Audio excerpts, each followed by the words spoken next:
is designed to be delivered inside a target. So my expertise is in explosive technology, and so are a lot of my colleagues here at Indian Head. When the Pentagon called, my position then was the head of what we call the payload team. A bomb, it's the nomenclature for bomb. I find it sometimes amusing when people ask me, what do you work in? And I would say explosive, and they would. But our mission was to quickly weaponize what was called a penetrator. It basically was a big bomb engineered to enhance its blast effect inside confined structures such as tunnels, caves, etc.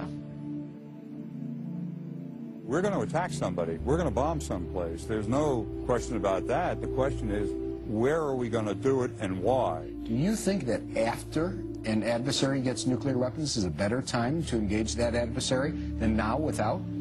Iraq continues to flaunt its hostility toward America and to support terror. This is a regime that has something to hide from the civilized world. The invasion of Iraq in 2003 is to a very considerable extent about repositioning the United States as the country that must be obeyed. It's an easy way to send a signal to the planet that the United States is in charge and it's going to do what it wants, and anybody who defies the United States will be punished. The decision to attack Iraqi leadership at the opening salvo, it was a bold move. It was a new way of making war, and technology was able to provide our leadership that opportunity. We had received this new weapon called the Enhanced Guided Bomb Unit 27, and it was like the new candy at the candy store. We needed something that was going to give us the capability to strike through the weather and not worry about having to bring the bombs home. The whole of the city is still lit very brightly, but nobody's moving on the streets whatsoever. Like everybody here is holding their breath. We really didn't know who was there and who was going to take the blow of what we were about to do. Both Colonel Truman and I probably had our suspicions about who it was. We've gotten some indications that it may be Sons, it may be Saddam himself. Assassination, people sometimes think with precision weapons that maybe you can now assassinate people from very high altitudes. I mean, golly. First of all, if it's a fixed target like a building, you have the time to understand it, its location. The next hardest target is one that moves around, and the single hardest target of all is a human being. Sometimes before you can bring about democratic change, you have to remove the obstacle to democratic change. You have to remove Saddam Hussein because there's no hope for democracy with Saddam there.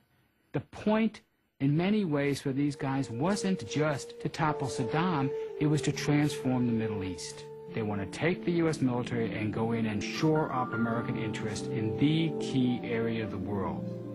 And that's their vision. They want to spread democracy around the world on the point of our bayonets. تتمنين العراق أن يصبح مثل أمريكا؟ والله شو أقول لك، يجوز في ناس ترتاح وفي ناس ما ترتاح. ما أريد مثلا يعني، أريد مثل أمريكا مثل شوارعها، حدائقها، بنائها، هيك أريد. إحنا من البداية واقفين ضد أمريكا، لكن أكو ناس اللي كانوا يرحبون بأمريكا هو قال صدق ديمقراطية وصدق أمريكا تحررنا. الصراحة كيفنا كل احنا صفقنا. شو نصيح؟ عاش بوش، مات صدام. يعني نصرف عاش بوش، مات صدام. I think most Americans don't want to police the world, but I think most Americans understand that if we don't at least help police the world, then no one's going to. Where the debate and controversy begins is how far does the United States go, and when does it go from a force for good to a force of imperialism? People complain a lot about American arrogance and American power, but the great threat for the future is not American power and American strength. It would be American weakness and American withdrawal. They do believe that this is not only for the long-term benefit of the United States, but it's for the long-term benefit of everybody else as well. We'll bring them American values, prosperity, peace, all the rest of it. But the way we're going to do that is to take over, even more than we did at the height of the Cold War.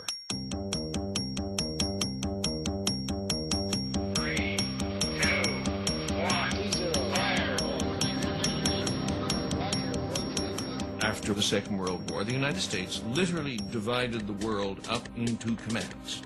and some American officer was responsible for every region of the world. There was this domino theory. If any of these places fall to communism, then the next place and the next place and the next place will fall as well, and the next thing you know, they're in Missouri. Once upon a time, your hometown was safe, but not now. It is possible for a rocket to strike your home, right now, today, right now. And what defense remains? Strength. Strength, ready if we need it.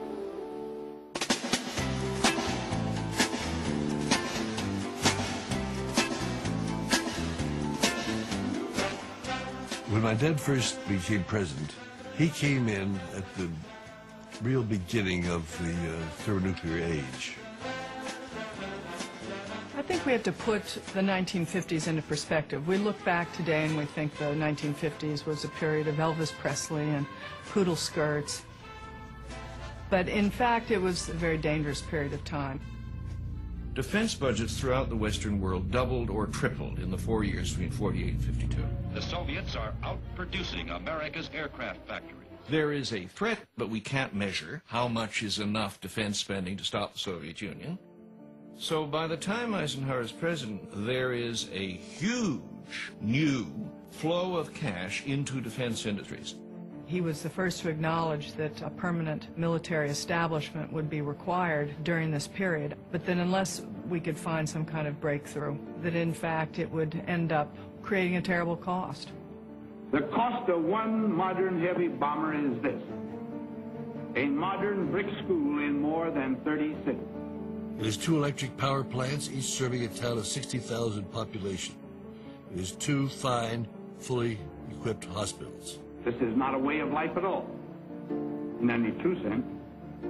Under the cloud of threatening war, it is humanity hanging from a cross of iron. My father, as president, had strong guiding principles. He used to say, modern weapons take food from the hungry and shelter from the homeless. And so he was fighting with the Pentagon all the time for asking for too much and Congress for giving it to him. I don't think we should pay 1 cent for defense more than we have to. Well, Eisenhower saw us starting to build program after program that was just out of control. And his own ability to shape national security policy was being hemmed in by these forces he couldn't control, and he was the president. On at least one occasion, Eisenhower was heard to say by those in the room, "God help this country when somebody sits at this desk who doesn't know as much about the military as I do."